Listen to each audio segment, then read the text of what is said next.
আল্লাহ কয় বন্ধু তুমি জানায় দাও যে মুহূর্তে বাপ মা রাজি আমি আল্লাহ তার উপর রাজি। আর যখনই বাপ মা নারাজ সে যত বড় নামাজি হোক, যত বড় গাজী হোক, যত বড় হাজি হোক, আমি আল্লাহ তার উপরে নারাজ, আমি আল্লাহ তার উপরে নারাজ। আল্লাহকে যদি রাজি করতে চাও বাপ মাকে রাজি করো। এজন্য আল্লাহ কই আনিশ করলি ওয়ালি ওয়ালিদাইক, আমি আল্লাহর শুকরিয়া আদায় করো। সাথে সাথে কয় বাপ মার শুকরিয়া আদায় করো, বাপ মার শুকরিয়া আদায় করো, আমার উপরে রহম করো।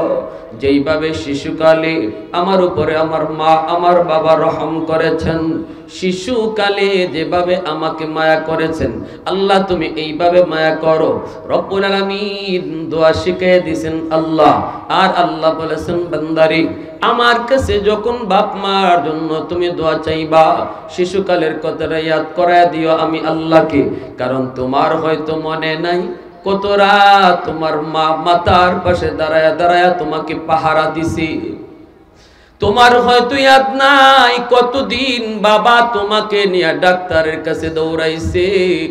আমি আল্লাহর সব কিছু মনে আছে রে বান্দা। অতএব যখনই বাপ মার জন্য দোয়া করো শিশুকালের কথাটা আমি আল্লাহকে ইয়াদ করায় দিও। কুমিল্লা শহরের একটা বাস্তব ঘটনা শোনাই। তখন কুমিল্লা যাইতে দুইটা এরকম ফেরি পার হওয়া লাগতো। ওই সময়ের ঘটনা বলতেছি ভাইরা বন্ধুরা। এক যুবক এক মার একমাত্র সন্তান, মার একমাত্র সন্তান, বাবা রিক্সা বায়, রিক্সা চালায়, রিক্সা চালায় চালায় ছেলেটারে এইরকম আস্তে আস্তে বড় করে, স্কুলে ভর্তি করে। কষ্ট করে করে বাপ মা মনের ভিতরে বড় আশা নিয়া এই ছেলেকে লেখা পড়া শিখাইতেছে। ছেলে আস্তে আস্তে প্রাইমারি শেষ করলো, হাই স্কুলে ভর্তি হলো। বাবা স্কুলে নিয়ে যায় রিক্সায় করে, স্কুল ছুটি হলে রিক্সায় করে আবার বাড়ি নিয়ে আসি। এইভাবে ছেলে প্রাইমারি শেষ করে হাই স্কুলে ভর্তি হলো। হাই স্কুলের লেখাপড়া শেষ, এরপরে কলেজে পড়লো। কলেজের লেখাপড়াও ভালোভাবে শেষ করলো। তারপরে ছেলে চলে গেল ঢাকা ইউনিভার্সিটিতে, সেখানেও ভর্তি হলো। তারপরে ভার্সিটির লেখাপড়া শেষ করে ছেলে ভালো একটা চাকরি নিল, সুন্দরী একটা বউকে বিয়ে করলো। বড় লোকের মেয়ে বিয়ে করার পর আস্তে আস্তে বাপ মার কথা ভুলে যেতে লাগলো। গরিব বাপ মার কথা ভুলে যেতে লাগলো। ভুলে গেল, বছর চলে যায়, মাকে দেখতে আসে না, বাবাকে দেখতে আসে না। ঈদের চাঁদ যায়, কত মানুষ শহর থেকে গ্রামে আয়, কিন্তু ওই যুবক কেমন ভাবে বাপ মাকে ভুলে গেল। ঈদের চাঁদেও বাড়িতে আসে না। মার ভিতরে কত আশা, বাবার ভিতরে কত আশা, কত বুক ভরা আশা নিয়ে মা অপেক্ষায় থাকে। হয়তো আমার সন্তান ঈদের রাতে হয়তো মার কথা ইয়াদ করে চলে আসবে। মা জানে গো, মা জানে সন্তানের দরদ, সন্তানের দরদ। এইভাবে যখন বছরের বছর চলে যায়, সন্তান গ্রামে আসে না, বাপ মাকে দেখতে আসে না। এইবার মা দুঃখিনী, সন্তানের কথা তো বলতে পারে না। মা তখন তার স্বামীকে ডাক দিয়া কই, স্বামী গো, ও স্বামী, সন্তান মা বলতে পারে কিন্তু মা কোনদিন সন্তান বলতে পারে না। আমি তো 10 মাস 10 দিন বুঝা বইছি, ওর স্বামী একটু দয়া করে তুমি শহরে যাও, যায়া তুমি নিজে যে আমার সন্তানটাকে দেখে আসো, কেমন দেখা যায় চেহারাটা একটা নজর একটু দেখে আসো গো স্বামী। এই বইলে স্বামীরে পাঠিয়ে দিল। বাবা আসতেছে শহরে, গ্রামের মানুষ, রিক্সাওয়ালা বাবা, বয়স তার অনেক বেড়ে গেছে, এখন বয়স্ক মানুষ, একদম গোজা হয়ে গেছে, পাকা হয়ে গেছে। গেইটের সামনে আইসা বাবা যখন ঢুকতে চায় দারোয়ানে আটকায় দেয়। দারোয়ান কয় কার সাথে দেখা করবেন? কই অমুকের সাথে। দারোয়ান কই ইনি তো আমাদের অফিসের মস্ত বড় বস, বসের সাথে দেখা করা যায় না, পারমিশন নিতে হয়, আপনি এখানে একটু দাঁড়ান, আমি বসের পারমিশন নিয়ে আসি। দারোয়ান চলে গেল ভিতরে। ভিতরে যায় বলতেছে, স্যার, একজন বয়স্ক মানুষ মানুষ, গরিব মানুষ, অসহায় মানুষ, মানুষটা আসছে আপনার সাথে দেখা করার জন্য। আমি তো সুযোগ দেই নাই, আপনার পারমিশন নিতে এসেছি। এই কথা বলতেই তখন এই স্যার, এই ছেলে তখন তার সিসি ক্যামেরাটা অন করলো। সিসি ক্যামেরা অন করে দেখে গেটের পাশে যেই বুড়া মানুষটা দাঁড়ালো, এই বুড়া মানুষটা আর কেউ নয় গো, এই মানুষটাই হলো তার জন্মদাতা পিতা।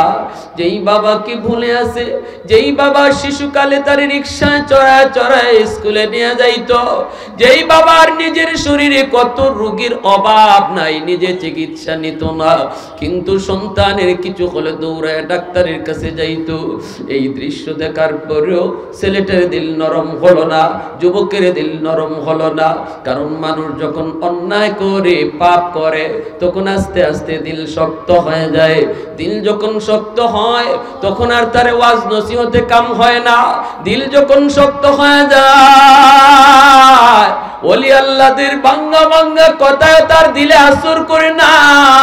দিল যখন শক্ত হয়ে যায়, জাহান্নামের ওয়াজও তার দিল নরম করা যায় না, নরম করা যায় না। এই দিলগুলাকে নরম করার জন্য আল্লাহ পাক কিয়ামতের ময়দানে জাহান্নামে ফেলায়া জাহান্নামের দরজা জানালাগুলি আল্লাহ লাগায়া দিবে।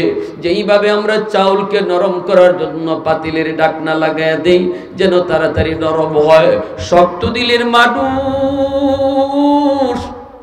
শক্ত দিলের মানুষগুলার দিল নরম করার জন্য আল্লাহ জাহান্নামের দরজা জানালাগুলি লাগায়া রাখবে। যুবকের দিল এত শক্ত, এত শক্ত। এইবার যুবক ওই দারোয়ানকে 500 টাকা দিয়া কই, যা যা বল, আমি বড় ব্যস্ত, দেখা করার টাইম নাই, আমি বড় ব্যস্ত, দেখা করার সুযোগ নাই, যায়া তুই 500 টাকা দিয়া বিদায় করে দে। দারোয়ান তো আর জানে না এই লোকটা কি। দারোয়ান আইসে আয়া কই, যা, এই যে নেন, আমার স্যার বড় ব্যস্ত মানুষ, দেখা করার কোনো সুযোগ স্যারের নাই, আপনাকে 500 টাকা দিছে, আপনি চলে যান, আবার অন্যদিন আইসেন, বেশি করে দিব, আজকে আপনি চলে যান। এই কথা বলতেই বাবা চোখের পানিটা ছেড়ে কই, বাজান রে, আমি ভিক্ষুক না, আমি ভিক্ষা নিতে আসি নাই, আমি ভিক্ষা নিতে আসি নাই রে বাজার, আমি সাইল না সওয়াল করতে আসি নাই, আমি আসছি এক নজর আমার বাজানের চেহারা দেখার জন্য, একটা নজর শুধু তার চেহারাটা দেখবো। তুমি যাও, যা বলো আমি ভিক্ষুক আসি নাই, আমি তার বাবা আসছি, এই কথাটা যা বলো। সাথে সাথে দারোয়ান মাটিতে বসে গেল, মাথায় হাত দিয়া। দারোয়ান চিৎকার দিয়া কয়, চাচা, ও চাচা, আপনি বুঝি আমার স্যারের আব্বা? বলে হ। দারোয়ান কান্দে আর কয়, আমার স্যারে আপনারে 500 টাকা দিয়ে বিদায় করে দেয়, অথচ স্যারে বেতন পায় লাখ লাখ টাকা, আর আমি বেতন পাই মাত্র 20,000 টাকা। 5,000 টাকা নিজে খরচ করি, 15,000 টাকা এই গ্রামে আমার বাপ মার জন্য পাঠিয়ে দিই, আর আমার স্যার বুঝি আপনারে 500 টাকা দিয়ে বিদায় করে। ও চাচা, আর আমি যেতে পারবো না গো, আমার হাত পা গুলি শীতল হয়ে গেছে। কি জবাব দিবে, কি জবাব দিবে আমার স্যার? স্যারে সিসি ক্যামেরায় আপনারে দেখছে। আল্লাহু আকবার। সিসি ক্যামেরায় সাবে আহ কয়, আল্লাহর আদালতের ফাইলে যায় মামলা দায়ের হয়। ঠিক তেমনি বাপ মার কলিজায় যদি কোনো সন্তান আঘাত দেয়, এই মামলাও আল্লাহর আদালতের ফাইলে জমা হয়ে যায়। মাঝখানে কোনো পর্দা থাকে না, মাঝখানে কোনো বাধা থাকে না, সরাসরি পৌঁছে যায়। আর যদি বাপ মার দিল খুশি হয় আর বাপ মা দোয়া করে, এই দোয়াটাও আল্লাহর দরবারে সরাসরি কবুল হয়ে যায়। রমজান মাস জুম্মার দিন, গুলশান আজাদ মসজিদের পাশেই বাসা। জুম্মার নামাজ পড়ার জন্য যুবক মসজিদে ঢুকলো, তখন জুম্মার নামাজ পড়ান যাত্রাবাড়ির হযরত মাহমুদুল হাসান দামাত বারকাতুহুম, আল্লাহর ওলি এখনো জুম্মা পড়ান।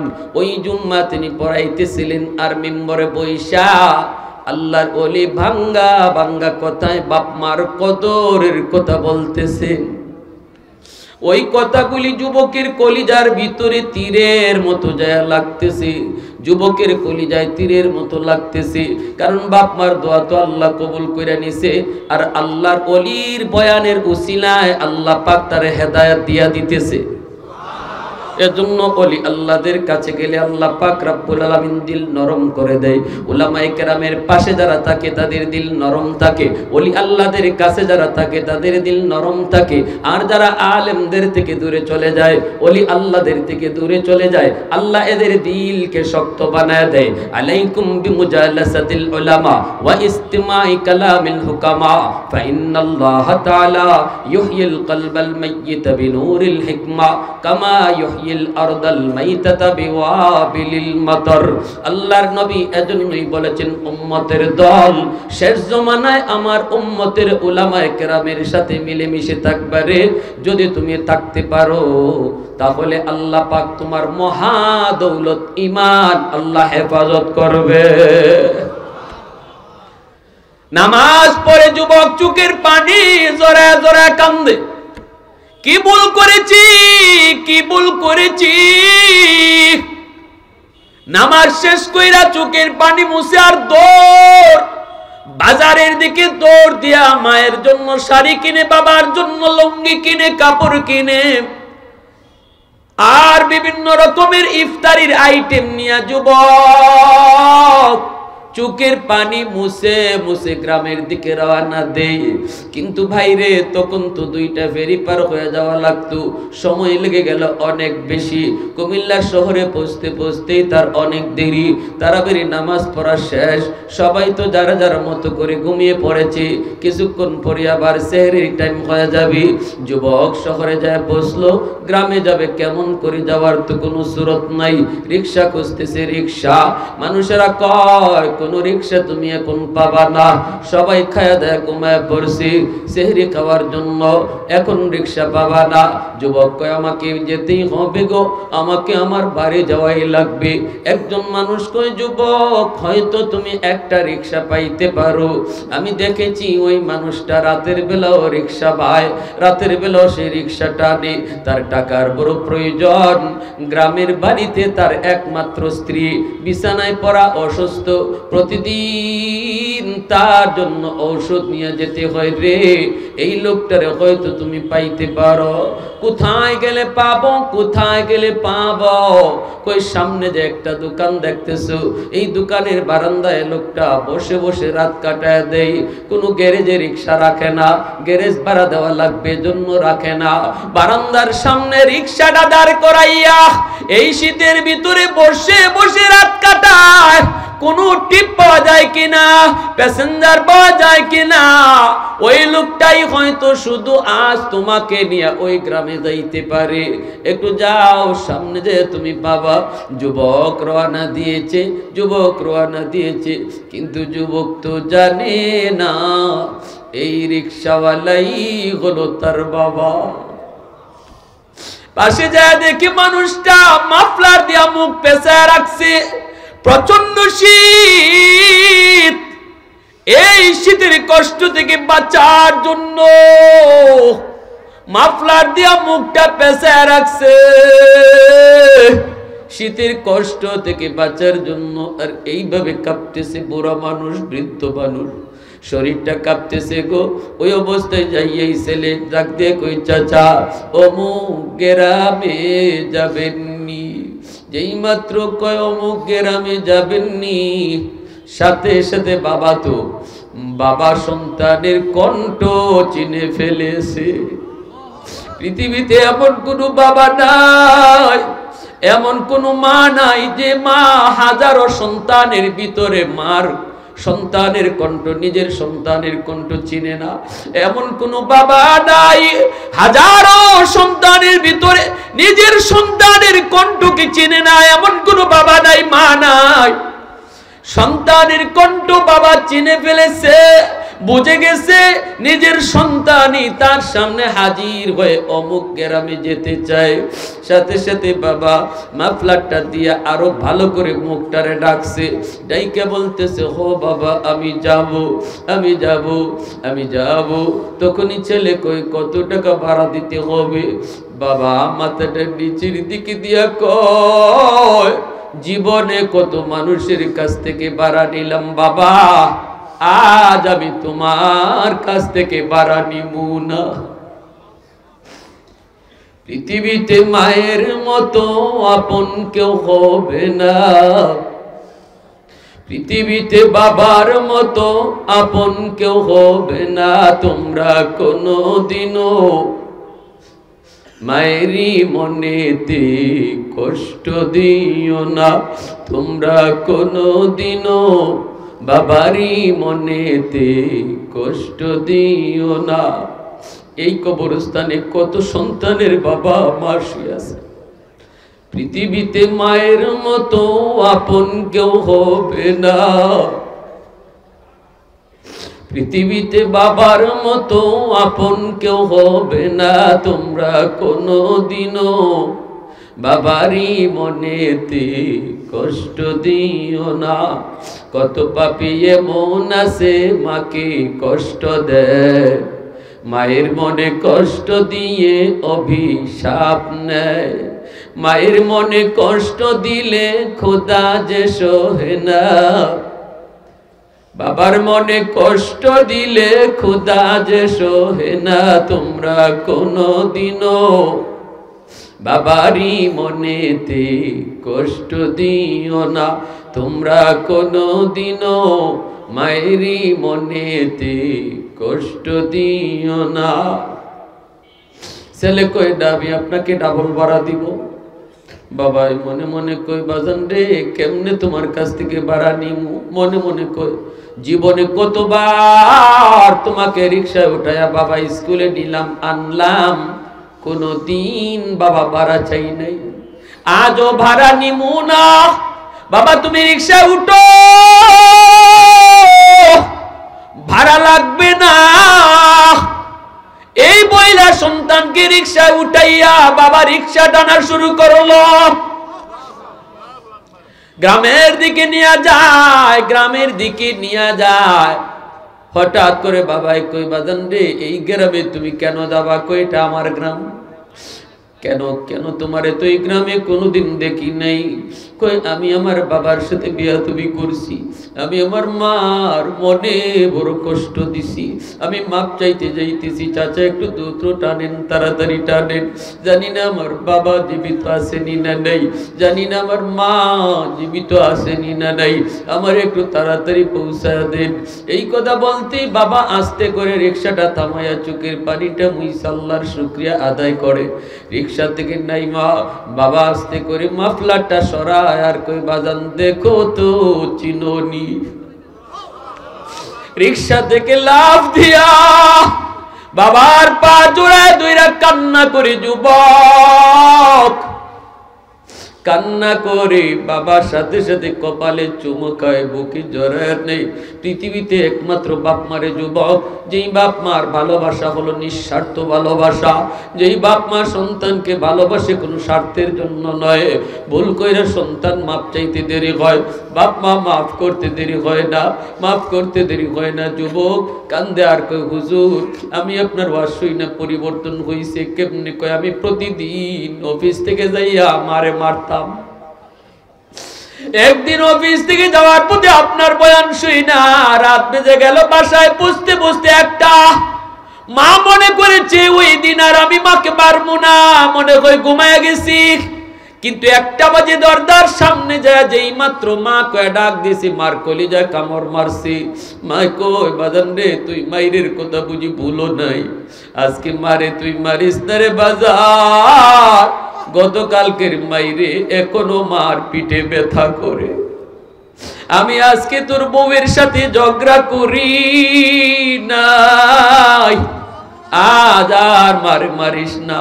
যুবক কান্দে আর কই মা গো মারতে আসি নাই গো মা, মাফ চাইতে আসছি, দরজা খুলো।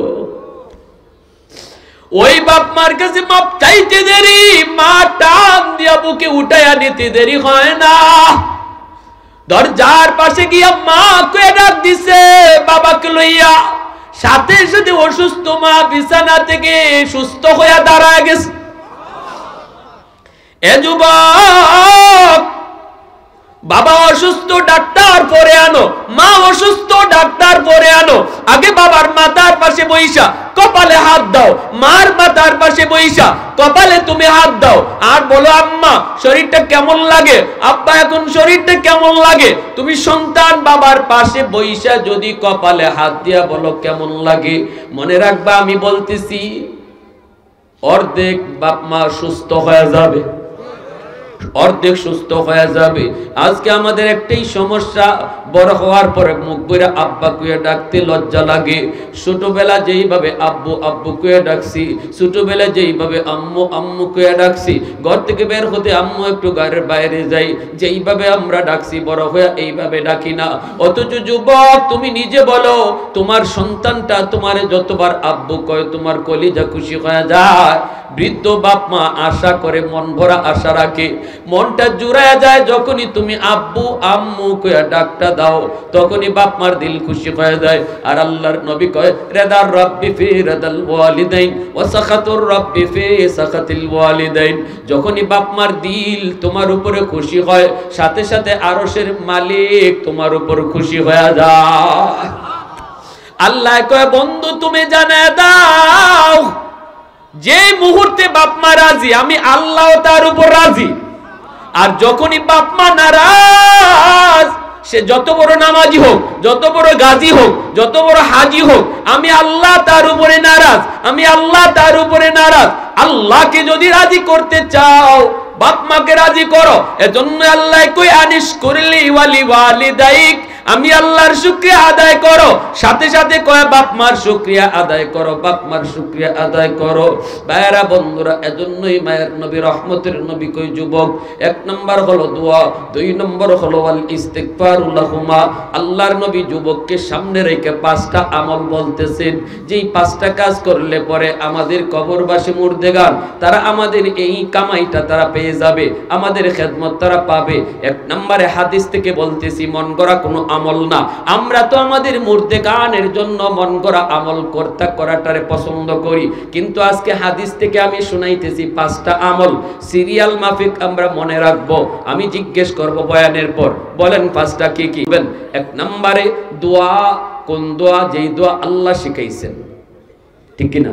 দুই নম্বরে ওয়াল ইস্তিগফারু লাহুমা, আল্লাহর নবী কয় তাদের জন্য দান সদকা করবা, ওয়াজ মাহফিলে টাকা দিবা, কবরস্থানে টাকা দিবা, মসজিদে টাকা দিবা, মাদ্রাসায় টাকা দিবা। তিন নম্বরে আল্লাহর নবী বলেন ইনফাযু আহদিহিমা মিন বাদিহিমা, নবী বলেন তিন নম্বর হলো বাপ মার যদি কাছে যদি কোনো পাওনা থাকে তাহলে পাওনাটা তুমি পরিশোধ করবা।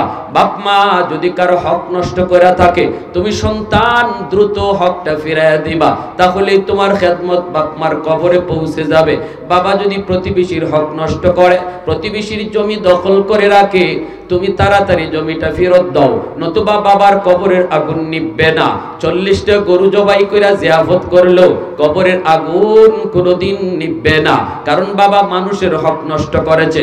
মানুষের কোনো হক যদি বাবার দ্বারা নষ্ট হয়ে থাকে, তোমার ফুফুর হক নষ্ট করছে, তোমার কোনো বোনের হক নষ্ট করেছে, তাড়াতাড়ি করে তুমি এই হকটা বোনকে ফিরিয়ে দাও, এই হকটা ফুফুরে ফিরিয়ে দাও, তাহলেই বাবার কবরের আগুন নিভবে। নবী কয় তোমার খেদমত আল্লাহ কবরে পৌঁছায় দিবে। 4 নম্বরে নবী বলেন সিলাতুর রাহমিল্লাতি লা তুসালু ইল্লা বিহিমা, তোমার বাপ মার যারা রক্তের মানুষ রে যুবক, ওই রক্তের মানুষগুলার তুমি খোঁজ খবর নাও। বাবা দুনিয়ায় নাই, কিন্তু বাবার রক্তের মানুষ আছে। বাবার রক্তের মানুষ হলো চাচা, বাবার রক্তের মানুষ হলো ফুফু, চাচা তো ভাই বোন, ফুফা তো ভাই বোন, দাদা দাদি, তারা যদি দুনিয়ায় থাকে তাদের খোঁজ খবর তুমি নিও। চাচা তো ভাইকে ফোনটা দিয়া যখনই তুমি কইবা কিরে ভাই কেমন আছো তোরা, আল্লাহ নবী কয় যেন তুমি বাবার কবরেই ফোন লাগাইছো। মা দুনিয়ায় নাই, মা রক্তের মানুষগুলা আছে, মামাকে ফোনটা দিয়া যেই বলবা মামা কেমন আছো, আল্লাহর নবী যেই নবী জীবনে মিথ্যা বলেন না রে যুবক, ওই নবী বলেন যেন মার কবরে তুমি ফোন লাগাইয়া মার ভালো মন্দ জিগাইতেছো, তোমার খেদমত আল্লাহ মার কবরে পৌঁছায় দিবে। 5 নম্বরে নবী বলেন ইকরামু সাদিকিহিমা মিন বাদিহিমা। নবী বলেন 5 নম্বর হলো বাপ মার বন্ধু বান্ধব যারা, তাদের সাথে বাপ মার মতো শ্রদ্ধা করবা। বাবা দুনিয়ায় নাই কিন্তু বাবার বন্ধু দুনিয়ায় আছে, তারে পাইলে পরে বাবার মতো তুমি শ্রদ্ধা করবা। একটা চা খাওয়াইবা, একটা পান খাওয়াইবা, ঈদের দিনে তারে 500 টাকা দিয়ে তুমি তারে খুশি করবা। আল্লাহ নবী বলেন বাবা নাই কিন্তু বাবার সমবয়সের মানুষ যাদের সাথে বাবা চলতো তাদেরকে যখনই তুমি শ্রদ্ধা করবা যেন বাবার কবরে তুমি সেবা পৌঁছায় দিছো।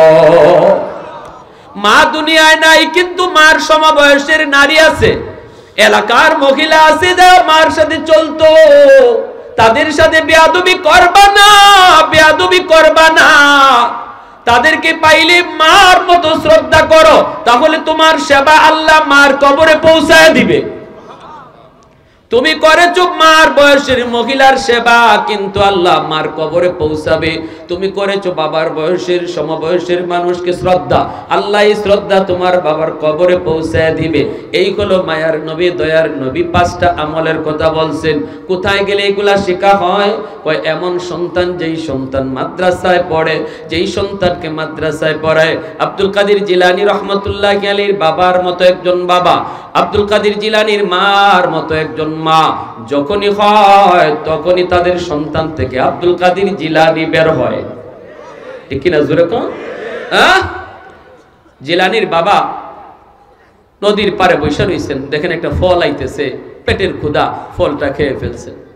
খাওয়ার পরে হইছে হুশ ফিরছে, হায় হায় আমি এটা কি করলাম, আমি কার গাছের ফল খাইলাম। আমরা তো আম গাছ থেকে আম পড়লে এটা মনে করি আমি ওই মালিক, এই আম মালিক ক্রিয়ার জিগাইতে হয় না, এই আম খেয়ে ফেলি। অথচ গাছ থেকে ফল ফললে এই গাছের ফলের মালিকানা বাতিল হয় না, যে গাছের মালিক সে এখনো এই ফলের মালিক। আপনি পাইলেও খাইতে পারবেন না, এই আমটা নিয়ে মালিকের কাছে যাইতে হবে, যাইয়া তার অনুমতি নিয়ে খাইতে হবে, নতুবা তারে দিতে হবে। যদি আম গাছের মালিকের কাছে নিয়ে যান সে কিন্তু আমটা নিজে রাখবে না, আপনারই কইব ঠিক আছে বাবা তুমি খাও, তুমি যখন পাইছো 100% হালাল, আর না জানাইয়া খাইছো অনুমতি না নিয়া হারাম হবে। আব্দুল কাদের জিলানী রহমতুল্লাহি আলাইহির বাবা তিনি আবু মুসা সালেহ জঙ্গি, তিনি এই ফলটা লইয়া চইলা গেছেন, নদীর ফারে ফারে হাঁটতেছেন, ফল তো খাইয়া ফেলছেন, এখন নদীর ফারে ফারে হাঁটতেছেন পাগলের মতো। মালিকের কাছ থেকে মাপ নেওয়ার জন্য পাইয়া গেছেন বাগান, মালিকের কাছে গেলেন, যায় বলতেছেন আমি আপনার একটা বাগানের ফল খেয়ে ফেলছি, বহুত বড় অন্যায় করে ফেলেছি, ফেটে গেছি গা ফল, এখন তো আর ফেরত দেওয়া যাবে না, মাপ চাই, আপনি মাফ দিলে আমি যাব, আর নতুবা আপনি যা বলবেন আমি তা মানবো। তখন এই বাগানের মালিক কয় আল্লাহ রে, জীবনে কত ফল আমার গাছ থেকে ফাইরা খাইলো, অনুমতি নিল না, আর এই গাছের ফল নদীর পানিতে ফাইয়া খাইয়া যুবক আইছে মাপ নিতে, এ তো সাধারণ যুবক না, আমার মেয়ের জন্য তো একজন উপযুক্ত পাত্র খুঁজতেছি, আমার মেয়েটাও তো এমন একজন দিনদার আল্লাহ ওয়ালি, এমন একজন পাত্রই খুঁজতেছিলাম, পাইয়া গেছি, আল্লাহ মিলাই দিছে। তখন তিনি কয় শর্ত আছে, শর্ত হলো মাপ দিতে পারি, আমার মেয়েকে বিয়ে করতে হবে। আব্দুল কাদের জিলানী রাহমাতুল্লাহি আলাইহি বাবা বলে যে শর্তই আপনি দেন আমি সব শর্ত মানতে রাজি, তবুও মাপ চাই। কয় ঠিক আছে, আমার মেয়ে যে বিয়ে করবো, আমার মেয়ের কিন্তু অন্ধ, চোখ নাই। 2 নম্বর আমার মেয়ে কথা বলতে পারে না বুবা। 3 নম্বর আমার মেয়ে লোলা, হাঁটতে পারে না। আমার মেয়ে এরকম ভাবে বধির, কানে শোনে না। এই ধরনের কোনো মেয়ের যদি থাকে কেউ বিয়ে করবো? হ্যাঁ, আব্দুল কাদের জিলানী রাহমাতুল্লাহি আলাইহির বাবা তখন বলতেছে যেমনই হোক বিয়ে করব, আমি জাহান্নামের আগুন থেকে বাঁচতে চাই। দুনিয়ার এই শাস্তি মেনে নিতে রাজি, কিন্তু জাহান্নামের শাস্তি রাজি না, রাজি না। যেমনই হোক বিয়ে হয়ে গেল, বাসর ঘরে ঢুকলেন, ঢুইকে তিনি দেখেন পরমা সুন্দরী, চোখগুলা ডাগর ডাগর, গায়ের রং ফর্সা, হাতও ভালো পাও ভালো, এত সুন্দরী এত সুন্দর। দৌড় দিয়া বাসর ঘর থেকে বের হয়ে আইছে, আয়া কইতেছেন আব্বা আপনি মনে হয় বলে আমার ঘরে কাউরে পাঠাই দিয়েছেন, নাহলে আমারে কোনো ঘরে ভুল করে পাঠাইছেন। কেন? আপনি যা বলছেন এমন না তো, আমি তো দেখি। আপনি কইলেন অন্ধ, দেখি আমি যাওয়া মাত্রই বড় বড় চোখে আমার দিকে তাকাইছে। আপনি কইলেন বুবা, আমি দেখলাম ঢোকা মাত্রই আমার সালাম দিয়া দিছে। আল্লাহু আকবার জোরে। কেন এই রহস্য জানার ইচ্ছা কার কার আছে? একটু হাত তুলে আল্লাহকে দেখান। আল্লাহ তুমি কবুল করো, জোরে কোন আমিন, আরো জোরে কোন আমিন। ভাইরা বন্ধু, ওই রকম আব্দুল কাদের জিলানী কেন এই রহস্যটা আমি বলতেছি একটা মিনিট পরে। শুধু এর আগে আপনাদের কাছে আমার একটা আবদার, এই সমস্ত যে মাদ্রাসা, যে মাদ্রাসার উদ্যোগে আজকের এই মাহফিল, এই মাদ্রাসাগুলা থেকে আমার আপনার সন্তান এরকমভাবেই একজন মা ভক্ত বাবা ভক্ত সন্তান তৈরি হোক, একজন হাফেজে কোরআন আলেমে দ্বীনের বাবা হই মা হই, এই আশা আমাদের অন্তরের ভিতরে প্রত্যেকেরই আসেনি না নাই? যেই সন্তান পাগড়ি পরবে মাদ্রাসায়, এই সন্তানের বাপ মার মাথায় পাগড়ি পরাবে হাসরের মাঠে আল্লাহ নিজে। আল্লাহর হাতে পাগড়ি পরতে কার কার ইচ্ছা আছে? একটু হাত উঠে আল্লাহরে দেখো।